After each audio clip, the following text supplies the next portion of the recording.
মোদিজিকে যারা বহিরাগত বলেছিল তারা কি কোনোদিন বাংলার মাটিকে অথবা বাংলার জনগণকে এভাবে মঞ্চে দাঁড়িয়ে প্রণাম করেছে? দেখেছো তুমি? দেখোনি ভাই।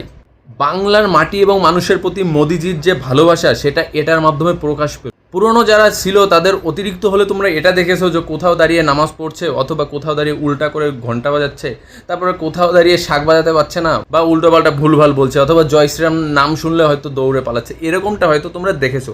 কিন্তু জীবনে কোনো দিন কেউ কি বলতে পারবে ভাই, সেই দলের মানুষকেও বলছি, তোমরা কি কোনোদিনও বলতে পারবে যে এরকম নত মস্তকে কোনো জায়গায় গিয়ে একটা প্রণাম করেছে?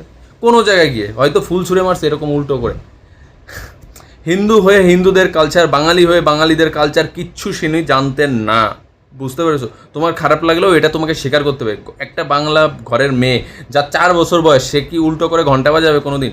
আর সেখানে দাঁড়িয়ে ওনার মোটামুটি 80 বছর বয়স হতে গেল, তিনি উল্টো করে ঘন্টা বাজাচ্ছেন। যাই হোক, যেটা হয়ে গেছে সেটা নিয়ে বলার প্রয়োজন বোধ করি না।